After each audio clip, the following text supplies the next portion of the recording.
रतन नवल टाटा, एक ऐसा नाम जो ईमानदारी, नयापन और इंडियन इंडस्ट्री का प्रतीक है। 28 दिसंबर 1937 को जन्मे। उनकी कहानी संघर्ष, दृढ़ संकल्प और बेहतरीन काम करने की अटूट प्रतिबद्धता की कहानी है। उनकी यात्रा मुंबई से शुरू हुई, एक ऐसा शहर जो सपनों और अवसरों से भरा हुआ है। रतन टाटा का बचपन हमेशा आसान नहीं था।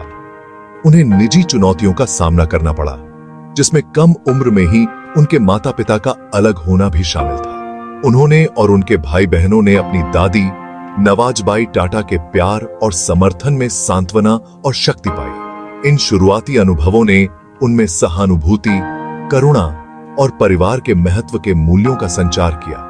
उथल पुथल के बावजूद युवा रतन ने एक जिज्ञासु मन और ज्ञान की प्यास का प्रदर्शन किया। उन्होंने किताबों में सुकून पाया, खुद को रोमांच, इतिहास और अपनी दुनिया से परे की कहानियों में डुबो दिया। उन्हें क्या पता था कि वे भी एक दिन एक ऐसी कहानी लिखेंगे जो लाखों लोगों को प्रेरित करेगी। Cap 2S। रतन टाटा की शैक्षिक यात्रा उनके वैश्विक दृष्टिकोण और उत्कृष्टता की खोज को दर्शाती है।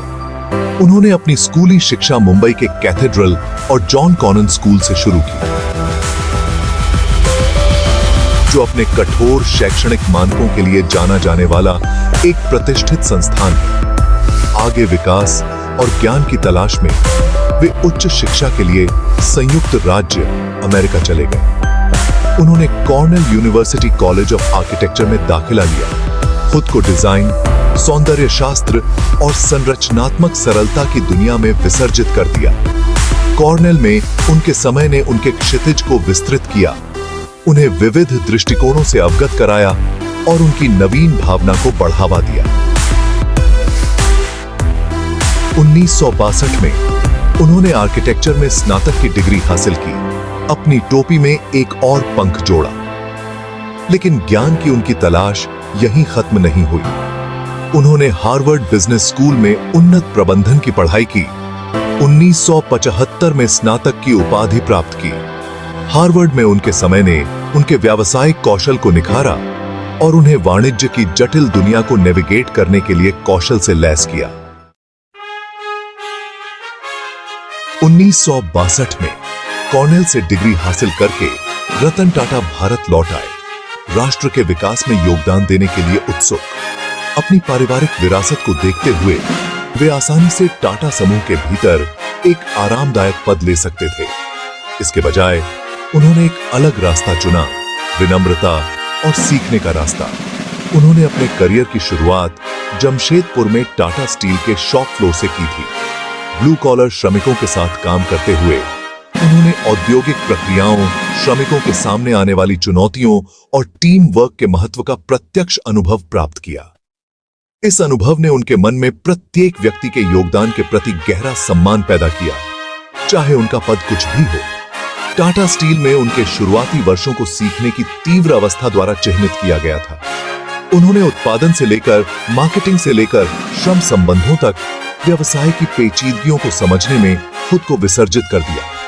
वह अपने हाथ गंदे करने से नहीं डरते थे, नीचे से सीखने के लिए। विनम्रता, कड़ी मेहनत और सहानुभूति में ये शुरुआती सबक आने वाले वर्षों के लिए उनकी नेतृत्व शैली को आकार देंगे। 1981 में J.R.D. टाटा, रतन टाटा के चाचा और तत्कालीन चेयरमैन टाटा समूह ने उन्हें अपना उत्तराधिकारी नियुक्त करने का साहसिक निर्णय लिया। इसने टाटा समूह के लिए एक नए युग की शुरुआत की। रतन टाटा अपने वैश्विक अनुभव, नवीन विचारों और जन केंद्रित दृष्टिकोण के साथ कंपनी को 21वीं सदी में ले जाने के लिए तैयार थे। उन्होंने 1991 में अध्यक्ष के रूप में पदभार संभाला। एक विशाल और जटिल समूह विरासत में मिला। उनका दृष्टिकोण स्पष्ट था, टाटा समूह को एक वैश्विक खिलाड़ी के रूप में बदलना, जबकि अखंडता, सामाजिक जिम्मेदारी और राष्ट्रीय सेवा के अपने मूल मूल्यों को कायम रखना। वह समझते थे कि वैश्वीकृत दुनिया में प्रतिस्पर्धा करने के लिए टाटा समूह को अपने क्षितिज को अनुकूलित, नया करने और उसका विस्तार करने की आवश्यकता है। उनके नेतृत्व में टाटा समूह ने महत्वपूर्ण परिवर्तन और विकास के दौर से गुजरा। उन्होंने नवाचार के लिए प्रेरित किया, समूह की कंपनियों को नई तकनीकों को अपनाने और नए बाजारों का पता लगाने के लिए प्रोत्साहित किया। उन्होंने चपलता और ग्राहक केंद्रितता की संस्कृति को स्थापित किया, अपनी टीम से बाजार की उभरती जरूरतों का अनुमान लगाने और प्रतिक्रिया देने का आग्रह किया। Thank you for your purchase.